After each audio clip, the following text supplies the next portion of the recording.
কোন নিরপরাধ প্রাণকে, মানুষকে হত্যা করা, চাই সে কাফের হোক, চাই সে মুসলমান হোক, সে হিন্দু হোক, খ্রিস্টান হোক, বৌদ্ধ হোক, যেই হোক না কেন, অন্যায়ভাবে কাউকে হত্যা করা এটা জঘন্যতম অপরাধ। যাকে হত্যা করা হচ্ছে সে মুসলিম হোক, চাই অমুসলিম হোক, খ্রিস্টান হোক, বৌদ্ধ হোক, হিন্দু হোক, যেই হোক না কেন। বুঝাতে পারিনি?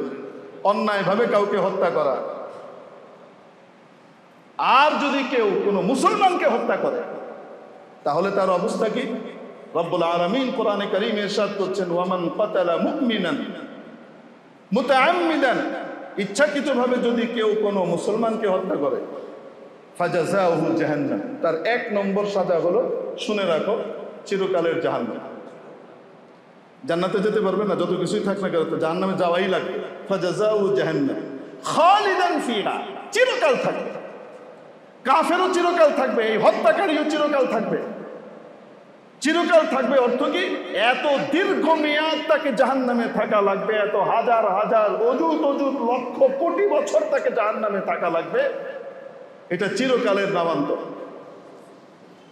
আলহামদুলিল্লাহি ওয়া কাফা ওয়া সালামুন আলা ইবাদিহি আল্লাযীনা ইসতাফা, আম্মা বা'দ। فأعوذ بالله من الشيطان الرجيم. بسم الله الرحمن الرحيم. وتعاونوا على البر والتقوى ولا تعاونوا على الإثم والعدوان واتقوا الله إن الله شديد العقاب. صدق الله مولانا العظيم وصدق رسوله النبي الكريم ونحن على ذلك من الشاهدين والشاكرين والحمد لله رب العالمين. قابل صد احترام حضرات علماء کرام, আজিজ তলাবা, সর্বস্তরের সম্মানিত মুসল্লিয়ানে জাম, আল্লাহ জাল্লা শানুহু ওয়া আম্মা নওয়ালুহু আমাদের জন্য বড় দয়া করুণার ব্যবস্থা করেছেন। ফলশ্রুতিতে আমরা তার মহান ঘরে হাজিরি দেবার তৌফিক লাভ করতে পেরেছি। শুকর আদায় করি আলহামদুলিল্লাহ। প্রিয় উপস্থিতি, একটি হলো কাফিরের চেতনা, আরেকটা হলো মুসলমানের চেতনা। কাফিরের চেতনা এই পৃথিবী পর্যন্ত সীমাবদ্ধ, মুসলমানের চেতনা পৃথিবীর জীবনের পরে আসল জীবন পর্যন্ত সম্প্রসারিত। মুসলমানের দৃষ্টিভঙ্গি এই পৃথিবী তার আসল জিন্দেগির জায়গা নয়। আসল জীবন হলো মা বাদাল মাউত, মৃত্যুর পরবর্তী যে জীবন আসছে সেটা। আসল বাড়ি দুনিয়ার বাড়ি না, আসল বাড়ি আখেরাতের বাড়ি। অতএব ওখানকার বাড়িটা কেমন হবে মুসলমানের সামনে এটাই প্রতিপাদ্য বিষয় হয়। মুসলমানের মুখ্য বিষয় হয় আমার আখেরাত সুন্দর হলো না বরবাদ হলো। আখেরাত যদি ধ্বংস হয়, পৃথিবীর সব কিছু তাকে দিয়ে দিলেও, ধন দৌলত ঐশ্বর্য ক্ষমতা ইজ্জত সম্মান নাম যশ খ্যাতি সব কিছু তাকে দিয়ে দিলেও সে সন্তুষ্ট হয় না, কারণ সে জানে এগুলো কিছুই না, আসল তো হলো আমার আখেরাত। অতএব সে তার আখেরাতের জীবনকে সুন্দর করবার জন্য উঠে পড়ে লাগে। আর আরেকটা হলো কাফেরের চেতনা, কাফেরের বিশ্বাস। কাফেরের চেতনা হলো এই পৃথিবী যা আছে তাই। অতএব এই পৃথিবীর পার্থিব জীবনটাকেই যেভাবে পারো সেভাবে টাকা পয়সাওয়ালা যুক্ত করো, যেভাবে পারো সেভাবেই ঐশ্বর্যমণ্ডিত করো, যেভাবে পারো সেভাবেই এই পৃথিবীতে নাম খ্যাতি যশ কুড়াও। এখানকার ক্ষমতাই আসল ক্ষমতা, এখানকার নাম যশ খ্যাতি আসল নাম যশ খ্যাতি, এখানকার সম্মানই আসল সম্মান। পরকালের ব্যাপারে তার কোনো চিন্তা ভাবনা নাই, ভ্রুক্ষেপ নাই। এটা হলো কাফিরের চেতনা। মেরে মোহতারাম দোস্ত, নাস্তিক্যবাদ এটা আবু জেহেলবাদের চাইতেও খারাপ। তার কারণ হলো আবু জেহেলও বিশ্বাস করত মহাবিশ্বের একজন স্রষ্টা আছেন। কোরআন শরীফে বিভিন্ন জায়গায় আল্লাহ তাআলা বলেছেন যে আপনি তাদেরকে জিজ্ঞেস করেন তো আসমান কে বানিয়েছেন। আচ্ছা, আপনি যদি তাদেরকে জিজ্ঞেস করেন যে জমিনকে তৈরি করেছেন, আসমানকে তৈরি করেছেন, তাহলে তারা বলবে লা ইয়াকুলুন্নাল্লাহ, তারা সমস্যার এই কথা বলবে অবশ্যই আল্লাহ। তাহলে মহাবিশ্বের স্রষ্টা আল্লাহ, এই ব্যাপারে আবু জেহেলেরও কোনো দ্বিমত ছিল না, মক্কার কাফিরদেরও কোনো দ্বিমত ছিল না। কিন্তু তারা আল্লাহর সাথে কিন্তু কিছু মন্ত্রী পরিষদ কায়েম করেছিল। আল্লাহর কিছু ডাইন হাত বাম হাত আছে। আল্লাহর পররাষ্ট্রমন্ত্রী একজন, স্বরাষ্ট্রমন্ত্রী একজন, খাদ্যমন্ত্রী একজন, টেলিযোগাযোগ মন্ত্রী একজন, এরকম বিভিন্ন মন্ত্রী সাব্যস্ত করেছে তারা আল্লাহ। এই শরীক করার কারণে চিরকালের জন্য জাহান্নামী হয়েছে এবং এই শরীক সাব্যস্ত করার কারণে দুনিয়া আখিরাতে লাঞ্ছিত হয়েছে। মেরে মুহতারাম দোস্ত, নাস্তিক্যবাদ তো আরো খারাপ। এরা তো স্বীকারই করে না আল্লাহ আছে। এই মহাবিশ্বের স্রষ্টা কেউ আছে এটা স্বীকারই করে না, এমনি এমনি নাকি সবকিছু হয়ে গেছে। তো পাগলের জাত, এর বাইরে কিছু বলার নাই। পাগলকে নিয়ে বেশি আলোচনা করাও পাগলকে দাম দেওয়া আর মূল্যায়ন করা। এই টাইপের বুদ্ধি প্রতিবন্ধী উপরে যতই বুদ্ধিবৃত্তিক কথাবার্তা বলুক না কেন, বাস্তবে এরা বুদ্ধি প্রতিবন্ধী এবং কুযুক্তির পিছনে ছোটা মানুষ। আল্লাহ তাআলা সকলকে সুমতি দান করেন, হেদায়েত দান করেন, সকলকে সহি পথ নসিব করেন। এটা নিয়ে আমরা সবসময় দোয়া করেই যাব। মেরে মুহতারাম দোস্ত, বলছিলাম আসল সুখ আখিরাতের সুখ, আসল দুঃখ আখিরাতের দুঃখ। দুনিয়ার সুখ আর দুঃখ এটা নকল এবং দামি, এটা আসল নয়। আসল হলো চোখ বন্ধ হওয়ার পরবর্তী জীবনটা। এই জন্য নবী পাক আলাইহিস সালাতু ওয়াস সালাম আমাদেরকে লক্ষ্য করে বলেছেন, কত রকমের বাড়ির চিন্তা নিয়েই তো তোমরা ঘুরো। শোনো, বাড়ি তো মাত্র দুইটাই, আর দারু দারান, বাড়ি মাত্র দুটোই, ইম্মাল জান্নাতু আওয়ান নার, হয়তো জান্নাত নয় জাহান্নাম। বাড়ি দুটোই, চূড়ান্ত ফল দুটোই হবে, হয় জান্নাত হবে নয় জাহান্নাম হবে। ইমানদার তার সমস্ত কাজের সময় সামনে তার আখিরাত আর জান্নাতকে রাখে, যে আমি আমার আল্লাহকে সন্তুষ্ট করতে হবে। কে অসন্তুষ্ট হলো, কে বিরাগ ভাজন, কার বিরাগ ভাজন হলাম, এগুলো দেখার সময় নাই, এগুলো হিসেব কষার সময় নাই। আমার মূল জিনিস হলো আমাকে দেখতে হবে যে আমার আল্লাহ কিসে খুশি। ঠিক তদ্রূপ তার সামনে একটা জিনিসই থাকে, কে খুশি হলো দুনিয়ায়, দুনিয়ায় কি প্রাপ্তি ঘটলো, এটা হিসাব করার সময় নাই, এটা বিবেচ্য নয়। আসল বিষয় হলো যে আমার আল্লাহ, কাউকে খুশি করতে গিয়ে দুনিয়াতে আমি কি আমার আল্লাহকে নারাজ করে ফেললাম? আমি কি আমার আল্লাহকে নারাজ করে ফেললাম কি? যদি আমি আমার আল্লাহকে নারাজ করে ফেলি, তাহলে সারা পৃথিবীর সমস্ত ঐশ্বর্য ক্ষমতা সব কিছু আমাকে দিয়ে দিলেও তার চারানার দাম নেই, তার কোনো মূল্য নাই। এগুলো কাগজের টাকা। হুজুর, টাকা তো কাগজেরই আমরা দেখি। হ্যাঁ, কাগজের টাকা একটা সরকারি সিল ছাপ্পড়ওয়ালা টাকা, আরেকটা আমাদের বাচ্চারা নিজেরা তাদের মানি ব্যাগ করে, তারা কাগজের মানি ব্যাগ বানায়, তারপরে সেই মানি ব্যাগে টাকা রাখতে হবে, সেজন্য তারা 10 টাকা, 20 টাকা, 100 টাকা, 500 টাকা, 1000 টাকা কাগজ কেটে তারপরে লিখে দেয় 1000।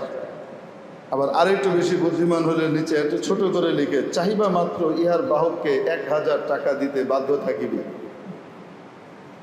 বাচ্চারা কাগজ দিয়ে টাকা বানাতে আপনারা দেখেছেন? আমি জানি না আপনারা দেখেছেন কিনা। ছোটবেলায় আমি তো বানিয়েছি, কেটে কেটে আমি আর আমার ছোট ভাই আর দুই খালাতো ভাই মিলে কার কাছে কত টাকা আছে, বাপের কাছ থেকে তো আসল টাকা তো আর পাওয়া যাবে না। আমাদের জন্য কঠিন নিষেধাজ্ঞা ছিল, যা চাও তাই দেওয়া হবে, বাট টাকা দেওয়া হবে না। কি লাগবে বলো, সেটা দেওয়া হবে, কিন্তু কি দেওয়া হবে না, হাতে টাকা দেওয়া হবে না। তো টাকার শর্ত আছে, টাকা দেওয়া হবে না, টাকা এত ক্ষমতাবান, যা ইচ্ছা তাই তো করে, দেখাই তো যায়। লাউলা তুকা লাকুলতু জাল্লাত কুদরাতুহু।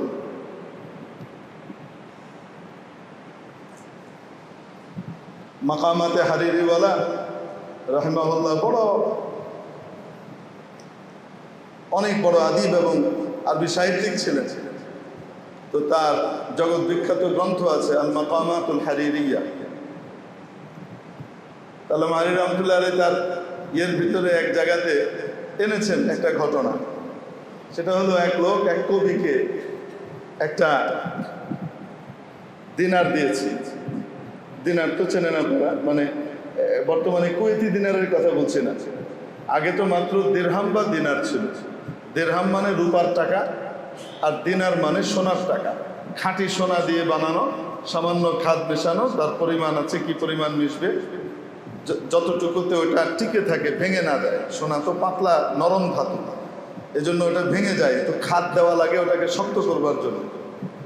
আপনাদের গহনা বানাবার জন্য কিন্তু একটু খাদ দিতে হয়, ওই অতটুকু খাদ না দিলে গহনাটা টিকবে না, ভেঙে যাবে, নরম। তো ওই দিয়ে সোনার টাকা বানানো হতো, রূপার টাকা বানানো হতো। পরবর্তীতে এই দাজ্জালের চেলাবেলারা এই রূপার টাকা আর সোনার টাকা এগুলোকে জমা করে মানুষকে প্রথম এটা শুরু করেছে চেকের মাধ্যমে। এতগুলো টাকা, 1000 দিনার এই দেশ থেকে ওই দেশে পাঠানো অনেক কঠিন, তো একটা কাজ করো, ওই দেশে তুমি এটা দিয়ে দিলেই হবে, তুমি আমার কাছে টাকাটা জমা দাও, আমি একটা তোমাকে স্লিপ দিয়ে দিলাম, এই স্লিপটা ওখানে দিয়ে দিলেই কি হয়ে যাবে, সে তোমাকে 1000 দিনার ওখানে দিয়ে দিবে, যেটাকে আপনারা এখন হুন্ডি বলেন না, এই টাইপের জিনিস আর। এই হুন্ডির সর্বপ্রথম প্রবর্তক তো এরাই। এইভাবে চালু হলো। কিছুদিন পরে ওই কাগজ, এই কাগজটাকে এরা বানালো, আচ্ছা ঠিক আছে, এই কাগজ দিয়েই তো কাজ হয়ে যায়, জনমনে প্রতিষ্ঠিত হয়েছে, কাগজ এখান থেকে ওখানে দেখালেই টাকা পাওয়া যায়। তো এই ভারী জিনিসগুলো মানুষের কাছে রেখে চোর ছাচড়ের হুমকির মুখোমুখি করার দরকার কি? এগুলো সব ব্যাংকে জমা করে ফেলো, রাষ্ট্রের কোষাগারে জমা করে ফেলো, যার কাছে যে পরিমাণ থাকবে সে সেই পরিমাণ টাকা ছাপানোর অনুমতি পাবে। এবার সেই পরিমাণ টাকা ছাপানো শুরু হলো, মানে এবার কাগজ আসলো আর কি, সে সেই পরিমাণ চেক, এই কাগজ ছাপানোর অনুমতি পাবে, সে সেই পরিমাণ অনুমতি পেল। তারপরে প্রত্যেকেই যার যার মতো এখন টাকা দিয়ে, কাগজ দিয়ে শুরু হলো। এখন আর সোনা আর রূপা যে আসল টাকা, সেটার কোনো খবরই নেই। যার ফলশ্রুতিতে পৃথিবীর কোনো ক্ষমতাধর, তার কাছে সোনা আছে 3 টাকার, কিন্তু সে টাকা ছাপিয়ে যাচ্ছে 300 টাকা। সে 300 টাকার টাকা ছাপিয়ে যাচ্ছে, কারণ তাকে জিজ্ঞেস করার কেউ নাই, তোমার কাছে সোনা আছে কত? তোমার কাছে আছে তো 3 টাকার সোনা তোমার রিজার্ভে, তুমি 300 টাকা ছাপাই লাগে না, এটা জিজ্ঞেস করার কেউ নাই। এভাবেই চলছে। মোড়লরা কিভাবে গোটা পৃথিবীকে কন্ট্রোল করছে আশা করি কিছুটা হলেও বুঝে ফেলেছেন। এতটুকুতে এর চেয়ে বেশি বড় দরকার নেই। আমরা তো অর্থনীতির ক্লাস নিয়ে বসি নাই এখানে। তো বলছিলাম যে একটা স্বর্ণ মুদ্রা দিয়েছে, দিয়ে বলেছে তুমি যদি এইটার দুর্নাম করতে পারো তো তাহলে তোমাকে এই দিনারটা দিয়ে দেওয়া হবে, স্বর্ণ মুদ্রা দিয়ে দেওয়া হবে। এখন সেই দিনারের দুর্নাম শুরু করেছে। তার মধ্যে অনেক কিছুই বলেছে। আসফারুদ্দুল ওয়াজহাইনি কাল মুনাফিক, এটা হলো দুমুখ মুনাফিকের মতো, তার এই পাশে একটা ওই পাশে একটা, হলুদ রঙের মুনাফিক, এটা হলুদ মুনাফিক, তার এই পাশে এক রকমের ছাপ, ওই পাশে আরেক রকমের ছাপ।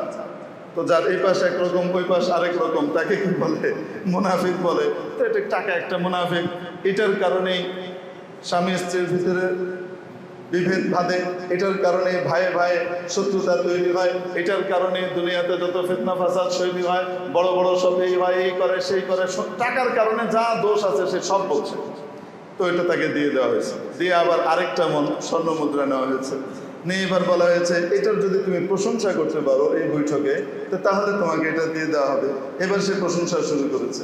মানে কবি সাহিত্যিক এরা যদি নীতিবান হয় তাহলে জাতিকে সুপথ দেখাইতে পারে, আর যদি কবি সাহিত্যিক নীতিবান না হয়, নীতিহীন না হয়, তো জাতির সামনে জলজ্যান্ত বিষয়টাকে অস্বীকার করে মিথ্যা কথা বলে দিতে পারে। একদম বলতে এক মুহূর্ত দ্বিধা হবে না। লাঠি সোটাকে অস্ত্র হিসেবে সাব্যস্ত করে দিতে পারে, আর বন্দুককে কিছুই না বলে অস্বীকার করে দিতে পারে। এরকম জ্ঞান পাপীয় দুনিয়াতে আছে না নাই? আছে। তো এখন সে সাথে সাথে কি করেছে, টাকার প্রশংসা শুরু করেছে। এই টাকার কি প্রশংসা, এইটা ওইটা এটা ওইটা বলতে বলতে বলতে বলতে শেষ গিয়ে একটা বলেছে, লাউলাত তুকা, যদি আল্লাহর ভয় না থাকতো, যে আল্লাহ আমাকে ডান্ডা দিবে, এই কথা কইলে আল্লাহ আমাকে ডান্ডা দিবে, এই ভয় যদি না থাকতো, লাকুনতু জাল্লাত কুদরাতুহু, তাহলে বলতাম এটাই সর্বশক্তিমান, এটাই সর্বশক্তিমান। মেরে মুহতারাম দোস্ত, তো বলছিলাম যে একজন ইমানদার কোন দিকে দেখে? ইমানদার এটা দেখে না যে দুনিয়াটা কি, ইমানদার দেখে আমার আখেরাতটা কি হবে। দুনিয়াটা আমার কর্মক্ষেত্র, এখানে আমি যেমন করব আখেরাতে আমি তেমন পাবো। দুনিয়াতে আমার অমুক দল, অমুক নেতা, অমুক নেত্রী আমাকে শেল্টার দিলেও দুঃসময়ে তো শেল্টারও দেয় না, অস্বীকার করে বসে, সে আমাদের কোনো অঙ্গ সংগঠনই না, বিপদে পড়বে এরকম অস্বীকার করে, দুনিয়াতেই অস্বীকার করে, আখেরাতে তো বহুত পরের কথা, চিনি না এই কথা বলে দিই, আখেরাতে তো বহুত পরে। তো কোনো নেতা, কোনো নেত্রী, কোনো দল, মনে রাখবেন, চাই সে সরকারি হোক, চাই সে বিরোধী হোক, সে যেই হোক না কেন, সকলের জন্য এই কথা প্রযোজ্য। কোনো নেতা, কোনো নেত্রী, কোনো দল তাকে কিয়ামতের দিন মুক্তি দিবে না, তার আমল তাকে মুক্তি দিবে। কিয়ামতের দিন যদি কিছু চলে তো তার আমল চলবে। হ্যাঁ, তার আমলের ভিতরে গুরুত্বপূর্ণ অংশ আল্লাহ যেটাতে খুশি হন।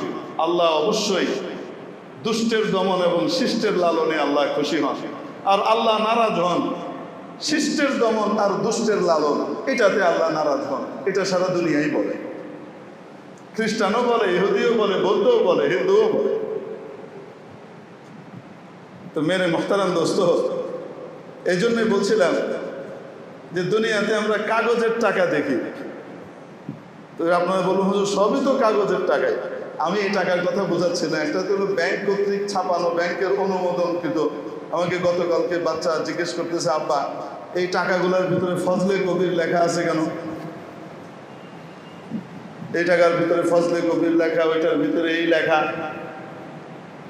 তো পাশে আমি বললাম যে এটা গভর্নরের সিগনেচার। তারপর আরেকজন বলে দিল 2 টাকা আর 5 টাকার ভিতরে অর্থ সচিবের সিগনেচার থাকে, সেখানে গভর্নরের সিগনেচার থাকে না, মানে অর্থ সচিব লেখা থাকে দেখি। তো তখন মাথায় আসলো যে দুনিয়ার পথগুলো কত তুচ্ছ, আসল পথ তো আখেরাতের পথ। হ্যাঁ, দুনিয়ার পথকে যদি আমি আখেরাতের পথ বানাবার জন্য কাজে লাগাই, সিঁড়ি হিসেবে কাজে লাগাই, তাহলে দুনিয়ার পথও আমার জন্য আখেরাতের বহুত বড় সোপান তৈরি করে দেবে নিঃসন্দেহে।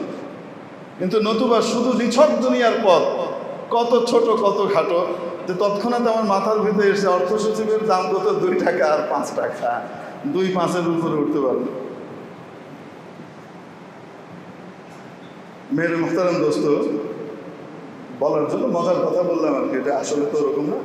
কিন্তু ওই যে বাচ্চা অবস্থায় আমরা টাকা বানাতাম, টাকা কাটতাম না, কাগজ কেটে, এই কাগজ কাটার জন্য আবার মাইর খেতে হতো, কারণ আম্মার ওই যে কাপড় কাচার কাঁচি, ওই কাপড় কাটার ওই কাঁচি দিয়ে যখন নাকি কাগজ কাটা হতো, তখন আবার কাঁচির ধার একটু কমে যেত। আম্মা যেমনি কাপড়ে কাটা শুরু করতেন, সাথে সাথে ধরতে পারতেন যে এটার একটা উল্টো ব্যবহার হয়েছে, এইকে এটাকে দিয়ে কাগজ কেটেছে রে।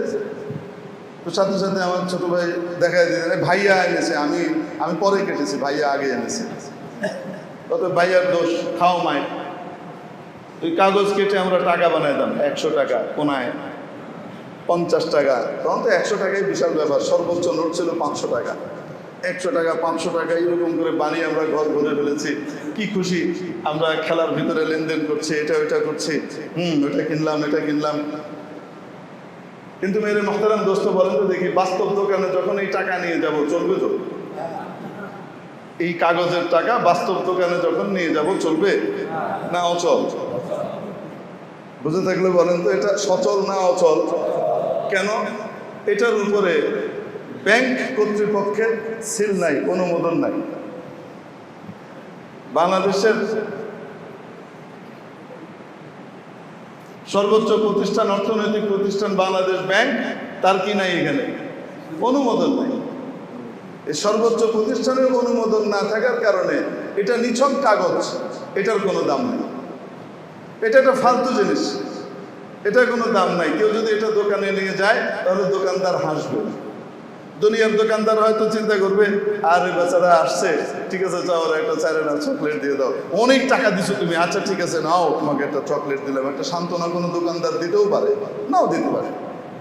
মেরে মুহতারাম দোস্ত, ঠিক তেমনি ভাবে দুনিয়ার যত কিছু আমরা দেখি, যদি এটার উপরে আল্লাহ রাব্বুল আলামিন, আসমানের মালিক জমিনের মালিকের অনুমোদন না থাকে, তাহলে এটা কাগজে ঠোঙার মতো, কাগজে টাকার মতো, এটার কোনো দামই না,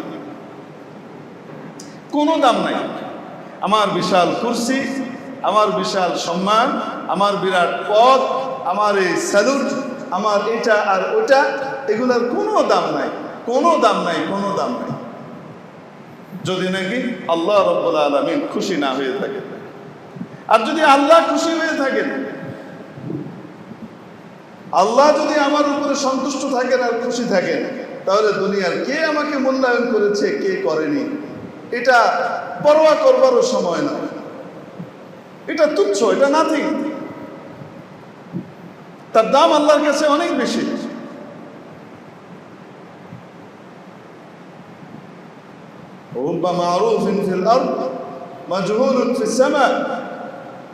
কত মানুষ দুনিয়াতে কত পরিচিত, কিন্তু আসমানে সে একেবারে অপরিচিত। আসমান ওরা তাকে চিনেই না। দুনিয়ার মানুষ নিয়ে মেতে আছে, উনি আমেরিকার প্রেসিডেন্ট, উনি রাশিয়ার প্রেসিডেন্ট, উনি আধিপত্যবাদী শক্তির প্রেসিডেন্ট, উনি অমুক জায়গার প্রধানমন্ত্রী, অমুক এই সেই, হ্যাঁ এরকম সবাই চেনে। দুনিয়া ভালো হিসেবে চিনুক আর খারাপ হিসেবে চিনুক, সবাই চিনে উঠিয়ে দিচ্ছে, কিন্তু আসমানে সে অপরিচিত, কেউ চেনে না তাকে। অপরদিকে দুনিয়াতে একদম অপরিচিত, কেউ তাকে চেনে না,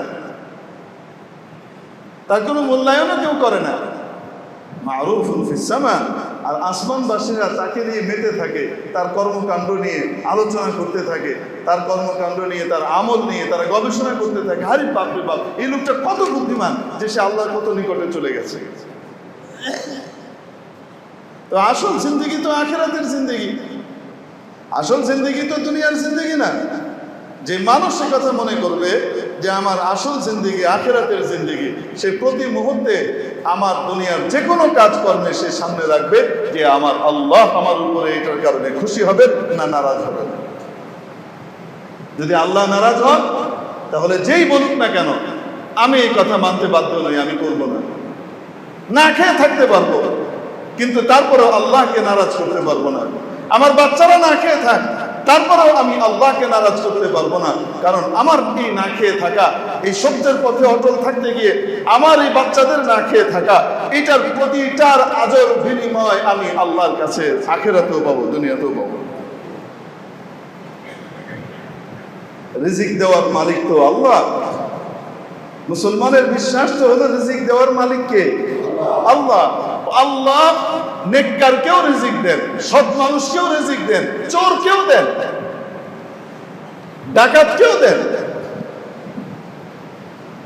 কিন্তু ডাকাত সে আল্লাহর হালাল পথ পরিহার করে সে হারাম পথের দিকে যায়, তাই সে যে পথে যায় আল্লাহ তাকে সেদিক থেকে দেয়। চোর আল্লাহর হালাল পথকে ছেড়ে, আল্লাহ যেহেতু তাকে স্বায়ত্ত শাসন দিয়েছেন দুনিয়াতে, স্বায়ত্ত শাসন মানে কিছু এখতিয়ার তাকে দিয়ে রেখেছে। ভালো মন্দ রাস্তা তোমাকে দেখিয়ে দিলাম, এবার ভালো মন্দ রাস্তা যে কোনো একটাকে এখতিয়ার করার ক্ষমতা এখতিয়ার করার বিবেচনা বোধ তোমাকে আমি দিয়ে রেখেছি। তুমি কাজে লাগিয়ে ভালোটা নিবা না খারাপটা নিবা, এটা তোমার। হ্যাঁ, তুমি যদি আমার খুশির পথে অগ্রসর হও, আমি তোমাকে হেল্প করব, আমি তোমাকে সাপোর্ট করব, আমি তোমাকে পেছন থেকে এগিয়ে দেব যেন তুমি এটাকে সম্পন্ন করতে পারো। আর যদি মন্দ কাজের দিকে যাও, আমার ক্ষমতা আছে বাধা দেওয়ার, কিন্তু আমি তো তোমাকে এখানে ছাড় দিয়েছি, তোমার কাজকর্মের ভিত্তিতেই তোমাকে জান্নাত জাহান্নাম পেতে হবে। লিহাজা অতএব আমি তোমাকে বাধা দিব না, আমি তোমাকে বাধা দিব না। তুমি মন্দ কাজের দিকে যেতে চাও, তুমি সুদ ঘুষের পথে যেতে চাও, তুমি মিথ্যের দালালির পথে হাঁটতে চাও, আমি তোমাকে বাধা দেব না। হ্যাঁ, আমার ক্ষমতা আছে, কিন্তু আমি বাধা দেব না। আল্লাহ তাআলা কি করে রেখেছেন?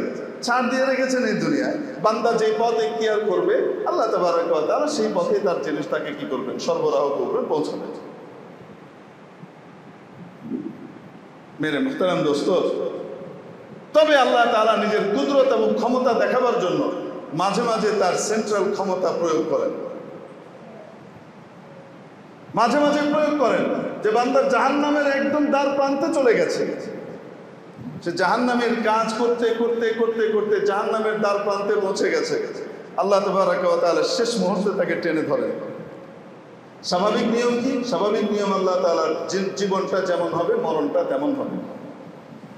জীবনটা যদি নেককারের হয় মরণটা নেককারের হবে, জীবনটা যদি বদকারের হয় মরণটা বদকারের হবে।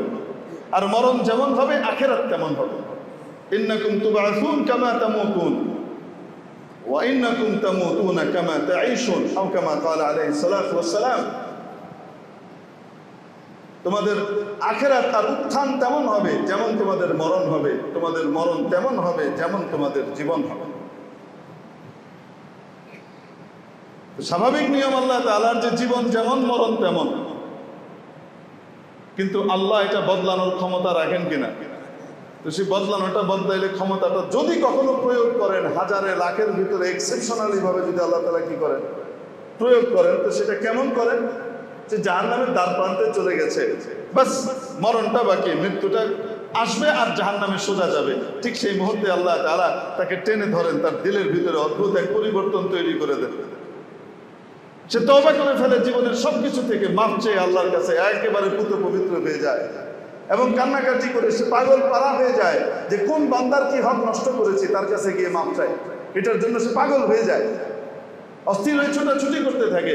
এর কিছুদিনের ভিতরে তার মওত আসে, আল্লাহ তাবারক ওয়া তাআলা তাকে জান্নাতি হিসেবে লিখে দেন। এটা তো এক্সেপশনাল বিষয়, কিন্তু আল্লাহ তাআলা দুনিয়াতে ছাড় দিয়ে রেখেছেন। কেউ যদি হারাম তরিকায় খেতে চায়, তাকে হারাম তরিকায় খাওয়ার ব্যাপারে আল্লাহ বাধা দিবেন না।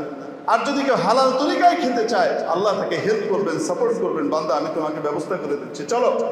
হাদিস শরীফের মধ্যে আসে কোনো ব্যক্তি অনাহারে আছে, অনাহারে আছে মানে কোনো খাদ্যদ্রব্য নাই তার কাছে, সে পানি খেয়ে বেঁচে আছে। তো পানি খেয়ে বেঁচে থাকে, এটাকে খাওয়া বলে না, পানিকে পান করা বলে। আরবিতে পানির জন্য আলাদা শব্দ, শুরব, পান করা। কখনোই তারা পানি খাওয়া এটা কখনোই বলে না যে পানি খেয়েছে। এখানে যে তমের কথা বলছে, এটা তম মানে স্বাদ, মানে খাদ্য অর্থে নয়। তো যাই হোক, কেউ যদি খাবার দাবার নাই তার কাছে, সে না খেয়ে আছে, হারাম পন্থা তার সামনে খোলা, সে হারাম পন্থায় যায় নাই, সে হালালের উপরে টিকে আছে। সত্যের উপরে টিকে থাকার কারণে, অন্যায় আদেশ না মানার কারণে সে চাকরিচ্যুত হয়েছে, চাকরি ছেড়ে দিয়েছে, অন্যায়ের সমর্থন করবে না, জুলুমের ভিতরে সে শরীক হবে না, কিয়ামতের দিন হত্যাকারী হিসেবে উঠবে না। এই জন্য সে আল্লাহর কাছে দায়মুক্ত থাকবার জন্য দরকার হলে চাকরি ছেড়ে দিয়েছে, অথবা সে অন্যায় আদেশকে পালন করে নাই, এই জন্য চাকরিচ্যুত হয়েছে। খাওয়া নাই, দেওয়া নাই, কয়দিন?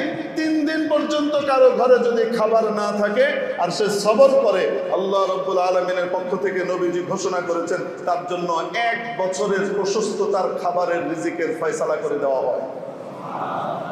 এটা হলো হেল্প। বান্দা তুমি হালালের পথে চলতে চাও, আমি তোমাকে সাহায্য করব।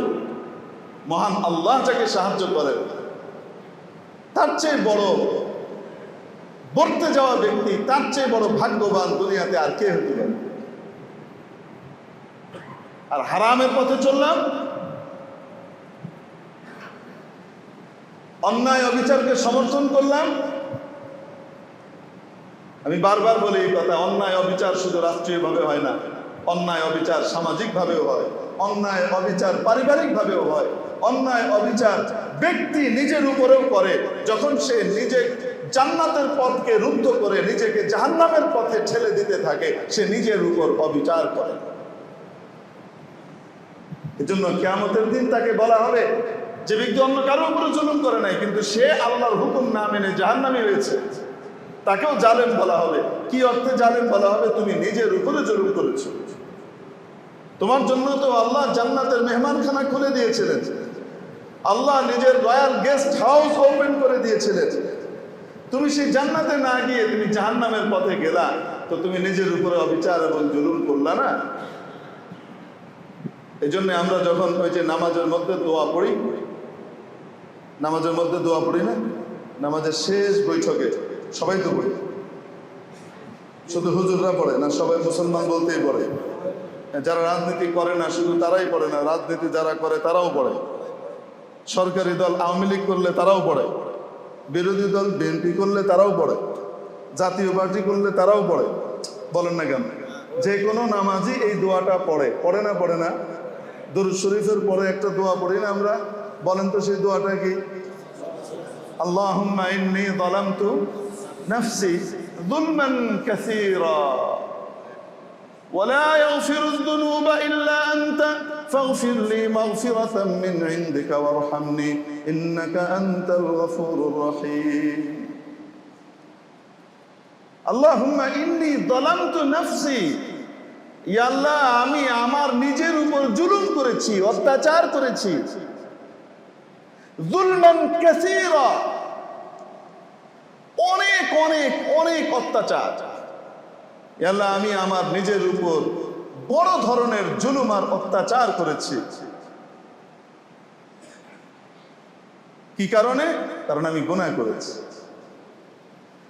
এই অত্যাচার থেকে মুক্তির উপায় কি? ওয়ালা ইয়াগফিরুয যুনুবা ইল্লা আনতা।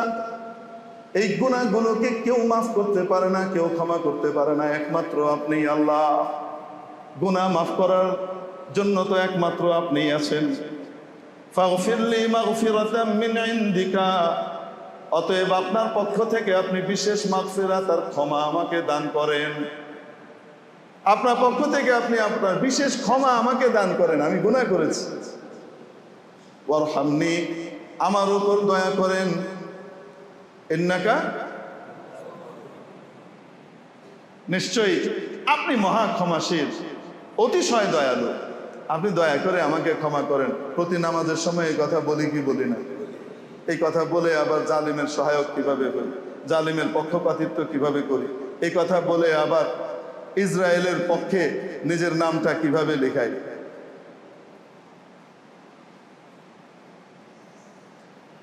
এই কথা এখানে বলি, বলে গিয়েই উঠে ইসরায়েল আর তার দোসর, তাদের অনুগামী অনুকরণকারী যারা আছে তাদের সমর্থনে আবার কথা বলি। আমার এক মুখে কয় কথা হলো? আল্লাহ তাআলা আমাদেরকে হেফাজত করেন বলে আমি সর্বক্ষেত্রে। আলহামদুলিল্লাহ, আমরা অনেক উন্নতি করেছি। আলহামদুলিল্লাহ, আমাদের দেশ অনেক উন্নত হয়েছে টেকনোলজিক্যালি, এবং বিভিন্ন দিক থেকে আমাদের অনেক উন্নয়ন হয়েছে। আল্লাহ তাআলা শুকর আদায় করি। এই উন্নয়নকে জাহান্নামের পাথেয় হিসেবে কাজে লাগানো যাবে না, এই উন্নয়নকে জান্নাতের পাথেয় হিসেবে কাজে লাগাতে হবে, তাহলে আমরা সাকসেসফুল হব। আর যদি উন্নয়ন দিয়ে জাহান্নামের পথে আগাই, তাহলে আমার চেয়ে বড় দুর্ভাগা আর দুনিয়াতে কেউ নেই।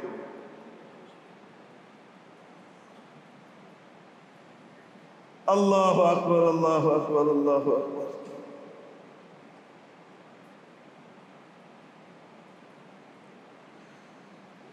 মেরে মুহতারাম দোস্ত, আজিজ ও বুজুর্গ, এজন্য বলছিলাম আসল জীবন আমাদের কোনটা?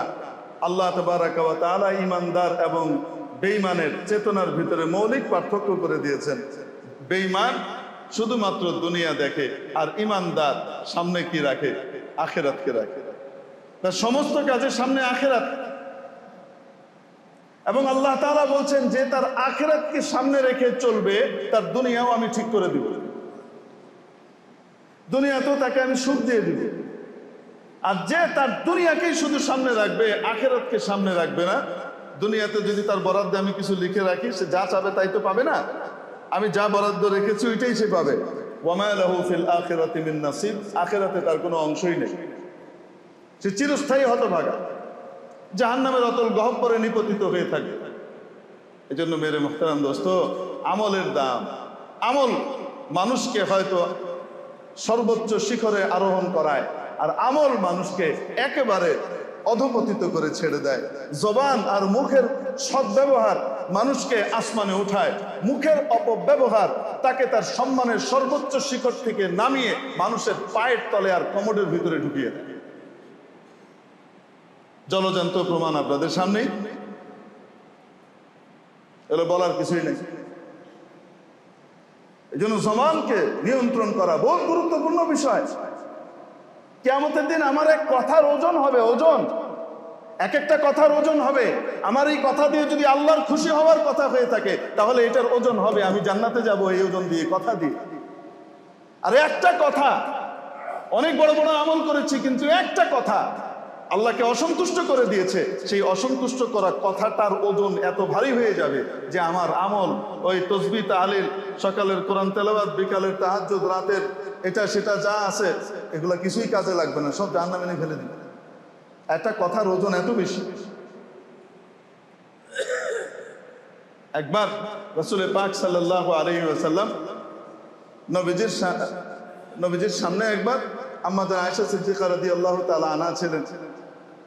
আপনারা জানেন রাসূল পাক আলাইহিস সালাতু ওয়াস সালাম তার প্রথম স্ত্রী হযরত আম্মাজান খাদিজাতুল কুবরা রাদিয়াল্লাহু তাআলা আনহা জীবিত থাকা অবস্থায় কোনো বিয়ে শাদী করেননি। আল্লাহ তাআলা ওই অবস্থায় তাকে আদেশও করেন নাই যে অমুককে বিয়ে করে। 25 বছরের জীবন কাটিয়েছেন এক বুড়ির সাথে। নবীজির নিজের বয়স হলো 25, আর স্ত্রী 2 ঘর থেকে বিধবা হয়ে এসেছে। এমন এক মহিলা একসাথে বিয়ে হয়েছে, তার বয়স 40। এভাবে পার করেছেন 25 বছর। নবীজির বয়স যখন 50, তখন আম্মাজান খাদিজাতুল কুবরা রাদিয়াল্লাহু তাআলা আনহা ইন্তেকাল করেন, দুনিয়া থেকে চলে যান। এরপরে আল্লাহ তাবারক ওয়া তাআলা নবীজিকে আদেশ করেন, আপনি অমুককে বিয়ে করেন, অমুককে বিয়ে করেন। নবীজি আল্লাহর আদেশে কি করেছেন? বিয়ে শাদী করেছেন। মেরে মুহতারাম দোস্ত, তো আম্মাজান আয়েশা সিদ্দিকা পরবর্তীদের ভিতরে বা আগ পর মিলিয়ে একমাত্র কুমারী স্ত্রী নবীজির ছিলেন একজন, হযরত আম্মাজান আয়েশা রাদিয়াল্লাহু তাআলা আনহা। বাকি সকলেই হয় তালাকপ্রাপ্তা, নয়তো বিধবা। একজন মাত্র কুমারী ছিলেন। শুধু কুমারী ছিলেন তা না, বুদ্ধিমত্তার দিক থেকে সবচেয়ে উন্নত ছিলেন। নবীজি সাল্লাল্লাহু আলাইহি সাল্লামের আচার আচরণ, রুচি, অনুভূতি, কোন সময় নবীজি কোনটা কি পছন্দ করেন, এটা সবচেয়ে বেশি বুঝতেন। এজন্য যখন নবীজির ইন্তেকালের সময় আসে, নবীজি অসুস্থ, ওই অসুস্থ অবস্থায় নবীজি সাল্লাল্লাহু আলাইহি সাল্লাম প্রত্যেক স্ত্রীকে তার যে ভাগ ছিল, দিন নির্ধারণ করা ছিল, সেই দিন সেই স্ত্রীর কাছেই থাকতেন। এই অসুস্থ অবস্থায় ওখানেই যেতেন, এদিক ওদিক করতেন না। কিন্তু সমস্ত স্ত্রীরা মিলে সিদ্ধান্ত নিয়েছে, আমরা আমাদের ভাগ চাই না, আমরা নবীজির খুশি চাই। নবীজি সাল্লাল্লাহু আলাইহি সাল্লামের শান্তি এবং খেদমত সবচেয়ে বেশি এই মুহূর্তে করতে পারেন আয়েশা, অতএব আয়েশার কাছে নবীজিকে আমরা দিয়ে দিই, আমরা আমাদের অধিকার ছেড়ে দিলাম। ইয়া রাসূলুল্লাহ, আপনি আয়েশার কাছে থাকেন, আমরা এখানে এসে আপনার খেদমত করব। তো আমাদের আয়েশাকে নবীজি কত ভালোবাসতেন। একদিন নবীজি সাল্লাল্লাহু আলাইহি সাল্লামের আরেক স্ত্রী আম্মাজান সাফিয়া রাদিয়াল্লাহু তাআলা আনহা বিনতে হুয়াই ইবনে আখতাব, হযরত হারুন আলাইহিস সালামের বংশধর ছিলেন। হযরত মুসা এবং হারুনের নাম শুনেছেন না? হযরত হারুন আলাইহিস সালামের বংশধর ছিলেন হযরত সাফিয়া রাদিয়াল্লাহু তাআলা আনহা। তো নবীর বংশধর ওরকমই তো সুশ্রী ছিলেন, কিন্তু আরবের সাইজ হিসেবে একটু খাটো ছিলেন, আরবের সাইজ হিসেবে ওরকম লম্বা ছিলেন না। তো সতীনে সতীনে একটু লাগালাগি থাকেন, যতই যাই হোক একটু তো খোঁচাখুচি থাকে, স্বাভাবিক স্বভাবগত জিনিস। তো আম্মাজান আয়েশা সিদ্দিকা রাদিয়াল্লাহু তাআলা আনহা ওনার ব্যাপারে একটা ইঙ্গিত করলেন, সবই ভালো, কিন্তু মানে এই টাইপের একটা ইঙ্গিত করলেন, কিন্তু ট্যাবলেট মানে খাটো, তানি কাসীরা। উনি ইঙ্গিতে এমনভাবে বললেন যেন বোঝা গেল যে উনি একটু খাটো। রাসূলুল্লাহ সাল্লাল্লাহু আলাইহি সাল্লাম বলতেন, আয়েশা, ইস, যদি তুমি এই কথাটা না বলতে, তোমার এই কথাটা আল্লাহর কাছে এত বেশি অপ্রিয়, তোমার এই কথাটাকে যদি সাগরের মধ্যে মিশিয়ে দেওয়া হয় তাহলে গোটা সাগরের পানি নাপাক এবং কলুষিত হয়ে যাবে। এত ভয়ঙ্কর কথা। তুমি যদি এটা না বলতে, তাহলে মানুষের একটা কথা এটা কত জঘন্য হয় সে বুঝে না। হাদিস শরীফের মধ্যে এসেছে, কিয়ামতের দিন একজন মানুষকে উপর করে টেনে হিচড়ে মুখের উপরে তার মুখটাকে তার মাটিতে রেখে পা ধরে টেনে হিচড়ে জাহান্নামে নিক্ষেপ করা হবে, যেই কারণে অধিকাংশ হবে তার জবানের অপব্যবহারের কারণে, মুখের অপব্যবহারের কারণে। কেউ তো কিছু করে কিছু পাইল, কেউ তো কাউকে মেরে কাউকে ধরে মামলা টামলা দিয়ে কিছু একটা পাইলো। আমি আপনি কি পাইলাম? আমি আপনি যে ছাগলের 4 নম্বর বাচ্চার মতো এর ওর হেল্প আর সাপোর্টে ফেসবুক ভরায় ফেলি, এর ওর সাপোর্টে এই সমস্ত কথাবার্তা বলি, মনে রাখবেন এই সমস্ত কথাগুলোর ওজন হবে আমি আপনি ফ্রি জাহান্নাম পয়সা দিয়ে খরিদ করে নিচ্ছি।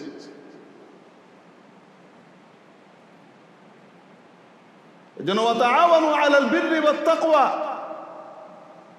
পরস্পরে একে অপরকে সহযোগিতা করবে। আল্লাহ তাআলা বলছেন সহযোগিতা করবে কোন কাজে? ভালো কাজে এবং আল্লাহর ভীতির কাজে। মসজিদ বানাচ্ছে কেউ, চলো মসজিদ বানানোতে সাহায্য করি। ইনসাফ প্রতিষ্ঠা করছে কেউ, চলো ইনসাফ প্রতিষ্ঠায় সাহায্য করি। ভালো কাজ করছে কেউ, চলো ভালো কাজে তাকে সাহায্য করি। ওয়ালা তাআওয়ানু আলাল ইসমি ওয়াল উদওয়ান, গুনাহ এবং অবাধ্যতার কাজে, আল্লাহর অবাধ্যতার কাজে খবরদার কেউ কাউকে পরস্পরে তোমরা সহযোগিতা করো না, কারণ এটার দ্বারা ক্ষতি তোমার সবচেয়ে বেশি হবে। ভালো কাজে সাহায্য করলে লাভ তোমার নিজের হবে, পচা কাজে সাহায্য করলে ক্ষতি তোমার নিজের হবে। কিয়ামতের দিন তোমাকে আওয়ামী লীগ নেত্রীও বাঁচাবে না, বিএনপি নেত্রীও বাঁচাবে না, তোমাকে এরশাদ সাহেবও বাঁচাবে না, অন্য কোনো দলের নেতাও বাঁচাবে না। কিয়ামতের দিন যদি তোমাকে বাঁচতে হয় তাহলে তোমাকে নিজের আমল দিয়ে বাঁচতে হবে। তুমি যদি অন্যায়ের সমর্থন করো তোমাকে কেউ বাঁচাতে পারবে না, আর যদি তুমি ন্যায়ের পথে থাকো তাহলে আল্লাহ তোমাকে সাহায্য করে জান্নাত দেবে। তাহলে প্রত্যেক মুসলমান নিজেকে নিজের ব্যাপারে নিজে রিয়েলাইজ করা উচিত। বাস্তবতায় আমি কোথায় আছি, কে কোথায় গেল কি হলো সেটা তো পরে, আমি কোথায় আছি। আমার এক এক কথার কারণে, আমার একটা লিখার কারণে যদি জালিমের সহায়তা হয়, যদি ইসরায়েলের সহায়তা হয়, ফিলিস্তিনিদের কোনো ক্ষতি হয়, তো তাহলে আমার এই লেখার কারণে কিয়ামতের দিন আমাকে জবাবদিহি করা লাগবে। বুজুর্গ, এই জন্য সবসময় চিন্তা করা উচিত যে আমার আখিরাত আমাকে ঠিক রাখতে হবে, আমার আখিরাত ঠিক রাখতে হবে। কেউ কাজে আসবে না, আল্লাহ কেউ কাজে আসবে না।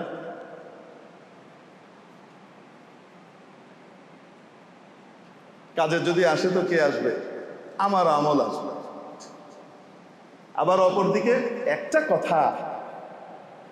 কথা আল্লাহর কাছে পছন্দ হয়ে গেছে, তার এই কথাটা, এই কথার কারণে তার জান্নাতের ফয়সালা হয়ে যায়। একটা কথা যেন কথা বলার ক্ষেত্রেও খুব সতর্ক থাকা উচিত। কাজের ক্ষেত্রে তো সতর্ক থাকবই, কথা বলার ক্ষেত্রেও সতর্ক থাকবো। আমি যদি মজলুমের পাশে না থাকতে পারি, কমপক্ষে জালিমের সহায়তা যেন আমার কথা দিয়ে না হয়, সেটা আমাকে মাথায় রাখতে হবে।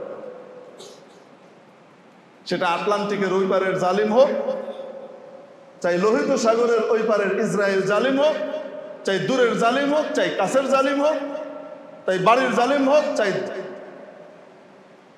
বাইরের জালিম হোক, যেখানকারই হোক না কেন, জালিমের পাশে আমি নাই। এই সিদ্ধান্ত প্রত্যেককে নিজেকে নিতে হবে। না নিলে কি হবে? হুজুরের কথা না মানলে কি হবে? কিছুই হবে না। শুধু চোখ বন্ধ করা পর্যন্ত অপেক্ষা করো, সেদিন দেখবা সেই হুজুরই তোমার আসলে সবচেয়ে কাছের মানুষ ছিলেন, যিনি তোমাকে জান্নাতের রাস্তাটা দেখাইছিলেন।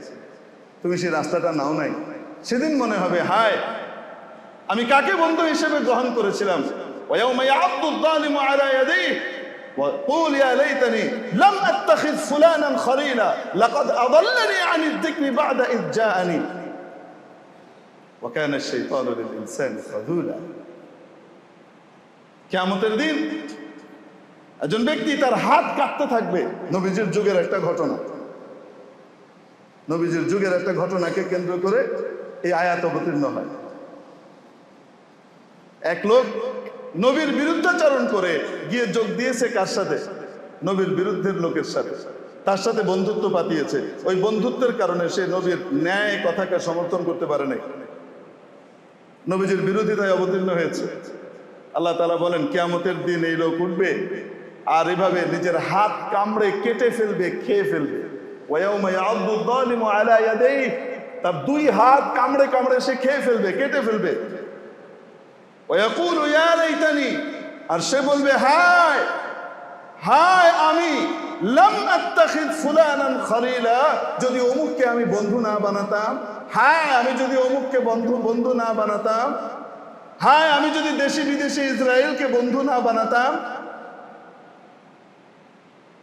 আমি যদি নেতানিয়াহুকে বন্ধু না বানিয়ে আমি যদি মজলুমের পক্ষে থাকতাম।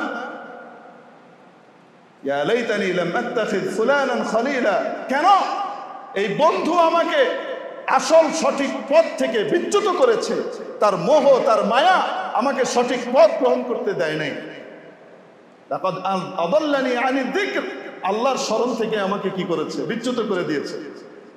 বাদা ইজ জানি, আল্লাহর স্মরণ আমার সামনে আসার পরেও, কোরআন আমার সামনে আসার পরেও, নবীজির বাণী আমার সামনে আসার পরেও আমি সেটা গ্রহণ করতে পারি নাই। মেরে মুহতারাম দোস্ত, আজিজ ও বুজুর্গ, এই জন্যে আল্লাহু আকবার, শাপলা চত্বরকে কেউ রঙিন করে তারপরে ঠাট্টাও করেছিল, রং মেখে নাকি করেছিল। আল্লাহ তাআলা ইনশাআল্লাহ সবকিছুর জবাব দেবেন, আল্লাহ ইনশাআল্লাহ জবাব দেবেন, আমরা কেউ কিছুই বলবো না ইনশাআল্লাহ তাআলা।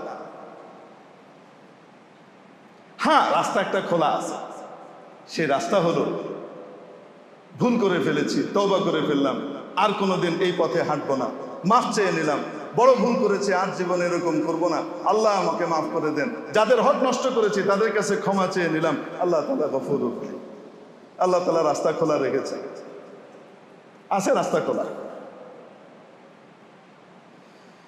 ওয়াকানা শাইতানু লিল ইনসানি খাযুলা, আর মনে রাখবে শয়তান পৃথিবীতে মানুষকে জাহান্নামের কাজের প্রতি উৎসাহিত করবে, সে তাদেরকে প্রলুব্ধ করে, এবং যথাসময়ে যখন সে বিপদে পড়ে ঠিক শয়তান তখন পাশ ছেড়ে চলে যায়। আল্লাহ বলেন ওয়াকানা শাইতানু লিল ইনসানি খাযুলা, শয়তান মানুষকে অপমানিত করে, লাঞ্ছিত করে। শয়তান মানুষকে বাহ্যিক সাময়িক মোহ দেখায় আর তারপরে তাকে চূড়ান্ত বিপদের সময় একা ছেড়ে চলে যায়। وقال الشيطان لما قضي الأمر إن الله وعدكم وعد الحق ووعدتكم فأخلفتكم, কিয়ামতের দিন যখন জান্নাতীরা জান্নাতে চলে যাবে, জাহান্নামীরা জাহান্নামে চলে যাবে, এখন জাহান্নামে যাওয়ার পরে সবাই বলবে আমাদের নেতাটা কই, জাহান্নামীরা সব বলবে আমাদের ওই বড় গুরুটা কই, ঠাকুরটা কই, নেতাটা কই, যেটার কথা শুনে জাহান্নামে আসলাম ওইটা কই, ওইটারে দেখতে চাই। আল্লাহ তাআলা জাহান্নামীদের এই আবেদন পুরা করবে। আল্লাহ তাআলার কাছে ইনসাফ আছে না নাই? হ্যাঁ, জাহান্নামে যাওয়ার পরেও আল্লাহ তাআলা তার এই আবেদন পুরা করবেন। আচ্ছা ঠিক আছে, গুরু ঠাকুরকে দেখাই দিচ্ছি। এইবার গুরু ঠাকুর সামনে আসবে, মিস্টার ইদ্রিস, তাকে বিশাল আকৃতিতে পেশ করা হবে, সবাই তাকে দেখবে, সমস্ত জাহান্নামীরা দেখবে। দেখার পরে তারা কি বলবে? আপনি না বলছিলেন আপনার কথা শুনলে এই হবে সেই হবে, কি কই পাইনি, এখন তো আমরা জাহান্নামের ভিতরে আছি, চিরস্থায়ী জাহান্নামে আছি। এখন আমাদেরকে খেতে দেওয়া হয় পুঁজ, গলিত পুঁজ দেওয়া হয়, পচা রক্ত আমাদেরকে খেতে দেওয়া হয়। আর একবার মুখে দিলে পিপাসার চোটে গলা ফেটে যাচ্ছে, একবার মুখে দিলে সেটা নাড়ি ভুড়ি সহ বের করে নিয়ে যায়, আবার নাড়ি ভুড়ি জন্ম নেয়। এই জীবনের ভিতরে আছে। কোথায় আপনি না বলছিলেন খুব সুখে থাকবো, লাম্মা কুদিয়াল। এখন শয়তান তাদেরকে বলবে, ইবলিস মিয়া বলবেন, ইন্নাল্লাহা ওয়া'দাকুম ওয়া'দাল হক, নিশ্চয়ই আল্লাহ তোমাদের সাথে যে ওয়াদা করেছেন সেটা সত্য ওয়াদা ছিল। ওয়া ওয়া'আদতুকুম, আমিও ওয়াদা করেছি। ফাআখলাফতুকুম, আমি ওয়াদা ভঙ্গ করেছি। কি করবা? তোমাদের মতো এত আহম্মক, যে আহম্মক আল্লাহর ওয়াদার উপরে আস্থা না রেখে আমার মতো এক নিকম্মার কথার উপরে আস্থা রাখে, তোমাদের পরিণতি তো এরকমই হওয়া উচিত। গাধা আবার আমাকে দায়ী করিস। শয়তান নিয়ে তো অনেক কথা বলতো। ওয়াআদতুকুম, আমিও ওয়াদা করছি, ফাআখলাফতুকুম, সূরা ইব্রাহিমের আয়াত। আমি ওয়াদা করেছি এবং প্রতিশ্রুতি ভঙ্গ করেছি, কি করবা? ওয়া মা কানা লি আলাইকুম মিন সুলতান, আমি তো তোমাদের উপর ক্ষমতাধর ছিলাম না বাবা। আমি তো বন্দুক নিয়ে তোমারে কই নাই এই স্টেটমেন্ট দাও, নাইলে কিন্তু খবর আছে। আমি তো তোমারে এই ধীরে বলি নাই এই করো সেই করো, আমি তো তোমারে কই নাই। তুমি তো স্বেচ্ছায় আমার কথা মানছো। ইল্লা, হ্যাঁ আমি একটা কাজ করছি, আমি তোমাকে বিভিন্ন মোহনীয় সিস্টেমে তোমাকে আমি আকৃষ্ট করবার চেষ্টা করেছি, তোমাকে আমি কাউন্সিলিং করেছি। আমি তোমাকে শুধু কাউন্সিলিং করেছি, তোমাকে বুঝিয়েছি এইভাবে করলে তুমি চূড়ান্ত সম্মান পাবে, তুমি এই পাবে সেই পাবে, আমি এইগুলো তোমাকে বুঝিয়েছি। ফাস্তাজাবতুম লি, তোমরা আমার কথা কেন শুনবে? তোমরা আমার ডাকে সাড়া দিয়েছো, কেন আমার ডাকে সাড়া দিলা? ফালা তালুমুনি, অতএব আমাকে ভৎসনা করো না। লুমু আনফুসাকুম, নিজেকে ভৎসনা করো। আল্লাহরে বাদ দিয়ে আমার কথা বিশ্বাস করছে লিখে শরম করে না, হায়া করে না, আবার আমার জিজ্ঞাসা। শয়তান মিয়া ইনশাআল্লাহ তখন যে কথাগুলো বলবেন, আল্লাহ রাব্বুল আলামিন কোরআনে কারিমে এই কথাগুলো আমাদেরকে বলে দিচ্ছে। অতএব আল্লাহ বিরোধী কোনো কাজে যোগ দেওয়ার সময়, চাই ব্যক্তিগত পর্যায়ে হোক, চাই পারিবারিক পর্যায়ে হোক, চাই সামাজিক পর্যায়ে হোক, চাই রাষ্ট্রীয় পর্যায়ে হোক, চাই আন্তর্জাতিক ক্ষেত্রে হোক, যে কোনো ক্ষেত্রে আল্লাহ বিরোধী কোনো কাজে যোগ দেওয়ার সময় আমাকে চিন্তা করতে হবে, মিস্টার ইবলিসের দাওয়াতে আমি যাচ্ছি এবং ইবলিস সময় মতো আমাকে পাছায় লাথি মারবে। কিয়ামতের দিন সে যা করবে আল্লাহ কোরআন শরীফে বলে দিয়েছেন, ফালা তালুমুনি ওয়ালুমু আনফুসাকুম মা আনা বিমুসখিকুম ওয়া মা আনতুম বিমুসখি। আজকে আমিও তোমাদেরকে পরিত্রাণ দিতে পারবো না, তোমরাও আমাকে বাঁচাইতে পারবে না। অতএব যে যার জায়গায় থেকে স্বস্থানে থেকে আযাব ভোগ করো, এটার ভিতরেই শান্তি কামিয়াবি করলাম। আযাব ভোগ করো, বাস, এর চেয়ে বেশি কথা বলতে আসলে অনেক জ্বালায় আছে। চাও শয়তান নিয়ে যা বলবে, কিয়ামতের দিন জাহান্নামে যাওয়ার পরে আল্লাহ তাবারাক ওয়া তাআলা আমাদেরকে তা অগ্রিম শুনিয়ে দিয়েছেন। আল্লাহর কথার উপরে আস্থা বিশ্বাস আছে না নাই? এটা মোল্লার কথা না আল্লাহর কথা? এবার বলেন তো দেখি, আমার পিছনে যারাই নামাজ পড়ে আমি তাদের সকলের ইমাম, তাদের সকলকে সৎপথ দেখানোর দায়িত্ব আমার আছে না নাই? এই সৎপথটা আমাকে আন্তরিকতার সাথে দেখাইতে হবে। আমি পূর্ণ আন্তরিকতার সাথেই বললাম, আমার আপনার আখিরাত আমার আপনার নিজের হাতে। হয় আমি আখিরাত গড়বো, নয় আমার আখিরাত আমি বরবাদ করব। হয় আমি আমার আখিরাতকে বানাবো, আর আল্লাহ বলেন আখিরাতকে যে বানাবে তাকে দুনিয়াতেও আমি দিব। আজকে ইব্রাহিম নাই, নমরুদও নাই। নমরুদ নাম রাখার জন্য কোনো ব্যক্তিকে 1000 কোটি টাকা দিলেও সে তার বাচ্চার নাম নমরুদ রাখবে না। ইব্রাহিমও নাই, কিন্তু ইব্রাহিমের দুনিয়া কত সুন্দর হয়েছে। আজকের এই জগতেও এই দুনিয়াতেও আপনি কম করে হলেও হাজার হাজার মানুষ পাবেন যার নাম ইব্রাহিম। হাজার না, শুধু লক্ষ পাবেন আপনি। মুসলমানও রাখে, খ্রিস্টানও রাখে, ইহুদিও রাখে। আব্রাহাম, তারা কি নাম রাখে? আব্রাহাম। ইয়াকুব আলাইহিস সালাম দুনিয়াতে নাই, কিন্তু ইয়াকুবের নাম দুনিয়াতে আল্লাহ রেখে দিয়েছেন। লক্ষ মুসলমানের নাম পাবেন ইয়াকুব, হাজারো খ্রিস্টান এবং ইহুদির নাম পাবেন আপনি ইয়াকুব। কই ইয়াকুব তো হুজুর জ্যাকব, ওরা কি কয়? ইয়াকুব রে কি কয়? জ্যাকব বলে। লাখো মানুষের নাম পাবেন ইউসুফ, আছে না নাই? মুসলমানও রাখে, খ্রিস্টানও রাখে। জোসেফ, আরে আছে না নাই? আছে। হ্যাঁ, তো আল্লাহ নাম বাড়ানোর মালিক, দুনিয়াও দিচ্ছেন আখিরাতও দিচ্ছেন। সুবহানাল্লাহ। আর ফেরাউন সাহেব আল্লাহু আকবার, 1000 কোটি টাকা দিব আপনার বাচ্চার নাম একদিনের জন্য শুধু রাখবেন, নির্বাচন কমিশনে আবার তারপরে চেঞ্জ করে নেবেন এফিডেভিট করে। ফেরাউন রাখবেন? কেউ রাখবেন না। দুনিয়াও গেছে, আখিরাতও গেছে। এই জন্য আল্লাহর হুকুম নবীর তরিকায় চললে, সততা এবং ইনসাফের পথে চললে আল্লাহ তাবারাক ওয়া তাআলা আখিরাতও দিবেন, দুনিয়াতেও দিবেন। হ্যাঁ, দুনিয়াতে সাময়িক কষ্টের মুখোমুখি হতে হবে। আর এবং এই কষ্টগুলা, এই সবগুলাকেই অনেক গুণে বাড়িয়ে তারপরে এটার ভাতা দেওয়া হবে। আরে আমাদের পুলিশের ভিতরে কিন্তু ঝুঁকি ভাতা আছে, জানেন তো কথা নাকি নাই? আছে না? যারা পুলিশে আইন শৃঙ্খলা রক্ষাকারী বাহিনী হিসেবে যারা কাজ করেন, তাদেরকেও আমরা আমাদের ভাই তো, আমাদের বাবা চাচা ভাই বিরাদারি তো, বলেন না কেন? এই উর্দিটার ভিতরে একজন বাবা আছে, এই উর্দিটার ভিতরে একজন ভাই আছে, এই উর্দিটার ভিতরে একজন সন্তান আছে। ও উর্দিওয়ালা, তুমি নিজের উর্দির ভেতরে তুমি কি, সেটা তুমি নিজেকে নির্ণয় করো আর চিন্তা করো। তোমার উর্দিটা আসল নয়, তোমার ভেতরের ওইটা হলো আসল। ওইটার বিবেককে কাজে লাগিয়ে দুনিয়াতে এবং আখেরাতে ফয়সালা করো, তো কাজে লাগবে। তো যাই হোক, তো এনাদেরকে ঝুঁকি ভাতা দেওয়া হয়, জানেন তো? এই যে আপনারা হরতাল মরতাল বা বিভিন্ন হয় না, এগুলোর সময় যে তারা নামে, মাছের ভিতরে নামার মধ্যে তাদের বিভিন্ন ঝুঁকি আছে না। হঠাৎ একটা কোত্থেকে ইট এসে মাথা ফাটাই দেবে, কোত্থেকে একটা কে এসে দেখলো না কিছু না, কই থেকে যেন কি যেন হয়ে গেল, কত রকমের কত কিছু হয় কি হয় না। তো এই জন্য একটা ঝুঁকি ভাতা দেওয়া হয়। কি ভাতা দেওয়া হয়? দুনিয়ার সরকার ঝুঁকি ভাতা দেয়, আর আসমানের সরকার আল্লাহ রব্বুল আলামিন উনি মনে হয় ঝুঁকি ভাতা দেন না, আরে বহুগুণে বাড়িয়ে দেয়। যে বান্দা সবর করে, ধৈর্য ধরে, দুনিয়ার যে কোনো বিপদ আপদে আল্লাহর কথা মানতে গিয়ে তাকে বিপদের মুখোমুখি হইতে হয়েছে, তাও সে ধৈর্য ধরে সবর করে, আল্লাহ তাবারাকা ওয়া তাআলা তাকে দুনিয়াতেও দেন, আখিরাতেও দেন, অনেক গুণে বাড়িয়ে দেন। এজন্য শুধু দুনিয়া নয়, কাফেরের চেতনা নয়, মুসলমানের চেতনা, ইমানদারের চেতনা, নবীদের চেতনা, আখিরাতকে সামনে রেখে আমার জিন্দেগিকে আমি চালাবো। ومن قتل مؤمنا متعمدا فجزاؤه جهنم خالدا فيها وغضب الله عليه ولعنه وأعد له عذابا عظيما। কোরআন এবং হাদিসের ভিতরে, কোরআনে কারিমে এই বিষয়ের চাইতে, যে বিষয়টা আমি এখন বলছি, এই শব্দের চাইতে, এই গুনাহের চাইতে বেশি হুমকি ধমকি আল্লাহ আর কোনো গুনাহের ক্ষেত্রে দেন নাই। একটা গুনাহ বলবো নাকি আপনাদেরকে? হ্যাঁ, নবীজি এই গুনাহটাকে আকবারুল কাবাইর সাবউনের ভিতরে অন্তর্ভুক্ত করেছেন। কবিরা গুনাহ তো অনেক আছে, বড় গুনাহ তো অনেক আছে। যেই গুনাহ, কবিরা গুনাহ মানে একটা গুনাহ সারা জীবনের সমস্ত নেকিকে ম্লান করে দিতে পারে। সমস্ত নেকি এক পাল্লায়, একটা কবিরা গুনাহ এক পাল্লায়, এটা ভারী হয়ে সবগুলোকে জাহান্নামে নিয়ে যেতে পারে। কবিরা গুনাহ মানে এই। তো কবিরা গুনাহ 7টার ভিতরে একটা, ওয়া কাতলুন নাফস,